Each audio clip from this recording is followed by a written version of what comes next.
আসসালামু আলাইকুম। আজকে আমি একটি বিষয় নিয়ে আলোচনা করতে চাচ্ছি, সেটি হচ্ছে আগুনে পোড়া বিষয় নিয়ে। বিভিন্ন প্রকারে শরীর দগ্ধ হতে পারে। আগুন গরম পানি, তেল, বিদ্যুৎ প্রভৃতিতে পুড়ে যেতে পারে।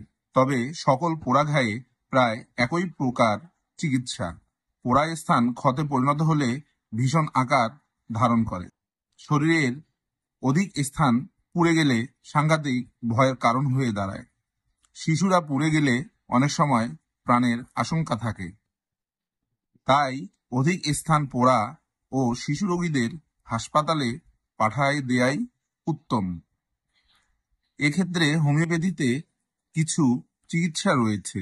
এর মধ্যে প্রথমে আমরা ক্যান্থারিসকে বলতে পারি। শরীরের কোনো স্থান আগুন, গরম তেল, গরম জল কিংবা অন্য কোনো প্রকার পুড়ে গেলে ক্যান্থারিস মাদার 1 ভাগ এবং 10 ভাগ পানির সঙ্গে মিশিয়ে তা ন্যাকড়া ভিজিয়ে পট্টি দেয়া যেতে পারে। ক্যান্থারিস 3 এবং 6 শক্তি পুনর্পুন সেবন করে শীঘ্র লাঘব করা সম্ভব এবং তার জ্বালা যন্ত্রণা নিবারণ করা সম্ভব। এক্ষেত্রে শরীরে ফোস্কা কম পড়ে। যদি ফোস্কা পড়ে তা কোনো কাটা বা সুই দ্বারা জীবাণুমুক্ত করে ফোস্কার পানি বের করে দিয়ে উক্ত স্থানে পট্টি দেয়া যেতে পারে। এরপরে যে ওষুধটি আলোচনা করব সেটি হচ্ছে অ্যাসিড কার্বলিক। পোড়া ঘায়ে দুর্গন্ধ হলে এটি প্রযোজ্য।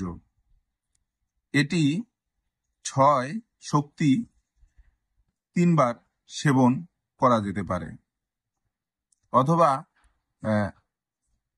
অ্যাসিড কার্বলিক মাদার 30 ফোঁটা 1 ছটাক নারকেল তেলের সাথে মিশিয়ে কাটা ঘায়ে বাহ্যিকভাবে ব্যবহার করা যেতে পারে। এরপরে যে ওষুধটি আসে সেটি হচ্ছে কোস্টিকাম। পোড়া ঘা শুকিয়ে যাবার পরও ক্ষতের দাগ লাল হয়ে ওঠে, চুলকায় কিংবা পেকে যায় অথবা পুজ বের হতে আরম্ভ করে, তখন কোস্টিকাম এর জন্য ভালো কাজ করে। এখানে একটি কথা মনে রাখা দরকার, পোড়া ঘা শুকাবার পরে ওই রোগীর শরীর ভালো থাকে না, তখন কোস্টিকাম দিলে উপকার আসে। এক্ষেত্রে 30 থেকে 200 শক্তি দিনে 2 বার ব্যবহার করা যেতে পারে। এক্স-রে আরেকটি ঔষধের নাম। পোড়া ঘা কিছুতেই আরোগ্য না হলে এতে আরোগ্য হয়। যদি এক্স-রে 200 শক্তি দিনে 2 মাত্রা ব্যবহার করা যায় তাহলে এতে অনেক সময় আরোগ্য লাভ করে।